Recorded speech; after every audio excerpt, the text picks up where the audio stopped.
पढ़ लिया है भाज्य और हमने पढ़ लिया है अभाज्य। अब बात कर लेते हैं सह अभाज्य संख्याओं की। तो यहाँ पे हम हेडिंग डालेंगे। अब इसको समझना बहुत जरूरी है। देखो, सह अभाज्य संख्याओं का कॉन्सेप्ट दो संख्याओं पे आधारित है। मतलब हम किन्हीं भी दो संख्याओं को बोल सकते हैं सह अभाज्य संख्या। जैसे आपके पास में अगर कोई संख्या है, जैसे आपके पास में 2 है या आपके पास में 3 है, 5 है, तो अकेली वो संख्या सहअभाज्य नहीं होती। सहअभाज्य संख्याओं का ग्रुप होता है। तो एक कोष्टक में ऐसी दो संख्याएं हम लेंगे तो उन्हें हम कह सकते हैं कि वो सहअभाज्य है। मतलब उन दोनों का HCF एक होता है। जैसे मैं यहाँ पे ले लिया मैंने 15 और यहाँ पे ले लिया मैंने 16। अब ये दोनों संख्याएं सहअभाज्य हैं। अब आपके दिमाग में सवाल आ रहा होगा कि क्यों है ये सहअभाज्य। देखो, अगर हम 15 के गुणनखंड लिखें तो क्या होगा, आप खुद बताइए, सोचिए जरा। तो आप कहोगे 3 गुणित 5, 5 दिया 15, गुणनखंड निकाल दोगे ना, यानी 5 का 3 में गुणा करने से क्या आता है 15। अब यदि हम 16 के गुणनखंड लिखें तो 16 के गुणनखंड हम निकालेंगे तो कितना आएगा, 2 दूनी 4 दूनी 8 दूनी 16।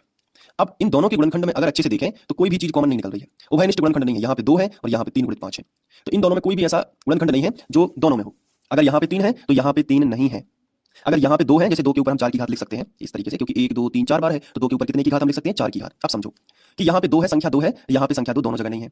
यहाँ पे 3 है तो नीचे नहीं है। मतलब 15 के गुणनखंड में जो चीज आई है वो 16 के गुणनखंड में नहीं आई है, और जो 16 के गुणनखंड में है वो 15 के गुणनखंड में नहीं है। अब इसको समझने के लिए एक और सरल तरीका मैं बता दे रहा हूँ, बहुत ध्यान से समझना। जैसे मैंने लिखा 4 और मैंने लिख दिया 20। अब ये सहअभाज्य है और ये 15 और 16 सहअभाज्य नहीं है। क्यों, देखो बहुत ध्यान से समझना। 4 के गुणनखंड क्या हो सकते हैं, 2 गुणित 2 हो सकते हैं कि नहीं, और 20 के गुणनखंड क्या हो सकते हैं, 2 दूनी 4 पंचे 20। तो इन दोनों के गुणनखंडों में 2 जो है, 2 गुणित 2 और 2 गुणित 2, ये दोनों उभयनिष्ठ हैं क्योंकि ये दोनों में आ रहे हैं।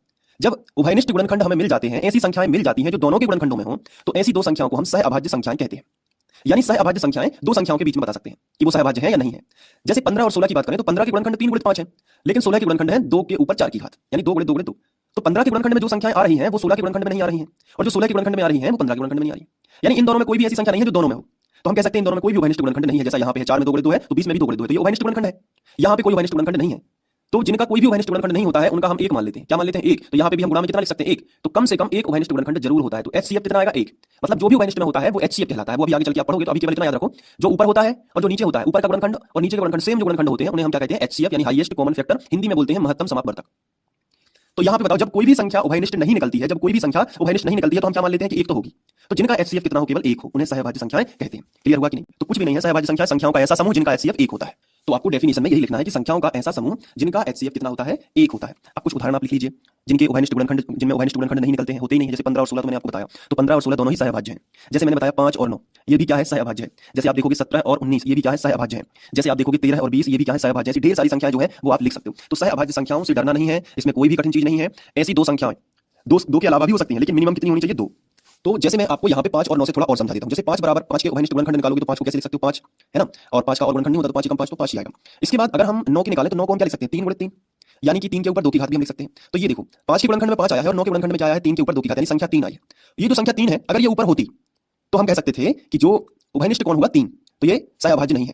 ठीक है, सहअभाज्य होने के लिए क्या चाहिए, HCF केवल एक चाहिए। तो 5 गुणित 1 लिख सकते हैं, इसको मन से लिख लिया, दोनों में उभयनिष्ठ क्या हो गया, एक। और जो उभयनिष्ठ होता है वही HCF होता है। जब उभयनिष्ठ कुछ निकलेगा ही नहीं तो हम एक मानेंगे, हमारी मजबूरी होगी। और HCF अगर एक आ गया, मतलब उभयनिष्ठ अगर एक हो गया, तो वो संख्या क्या हो जाएगी, सहअभाज्य संख्या। कुछ तो क्लियर हुआ होगा।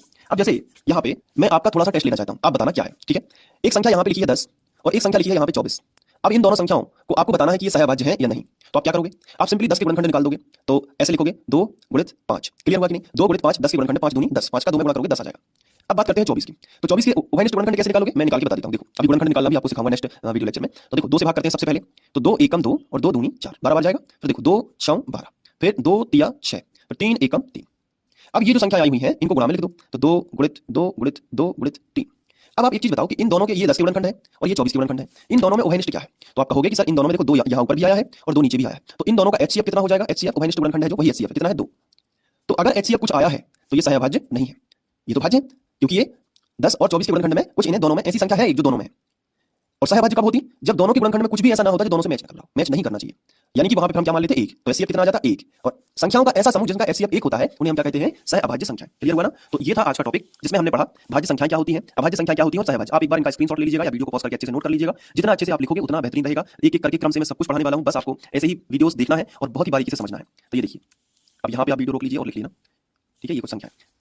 अब अगर आप क्रम से गणित पढ़ना चाहते हो तो डिस्क्रिप्शन में लिंक दी गई है, उसको आपको भूलना नहीं है। वहां से आपका टाइम भी बचेगा, क्रम अनुसार आप लिखते जाओगे और एक एक वीडियो देख के अच्छे से गणित को कंप्लीट कर लोगे, वो भी बहुत ही कम टाइम में। ठीक है, तो अभी थोड़ा सा समझाने में बस टाइम लगेगा क्योंकि शुरू का आपका बेस बहुत अच्छा बनाना पड़ता है ताकि आप गणित में थोड़ा स्ट्रांग हो सके बाकी बच्चों से। उसके बाद में आपको बहुत अच्छे से और थोड़ा मॉडल पेपर की क्वेश्चन बाद में कराऊंगा एग्जाम टाइम पे, सब कुछ होगा, बस आपको बड़े ध्यान से समझना है। मिलते हैं नेक्स्ट वीडियो लेक्चर में, तब तक के लिए बाय, थैंक यू।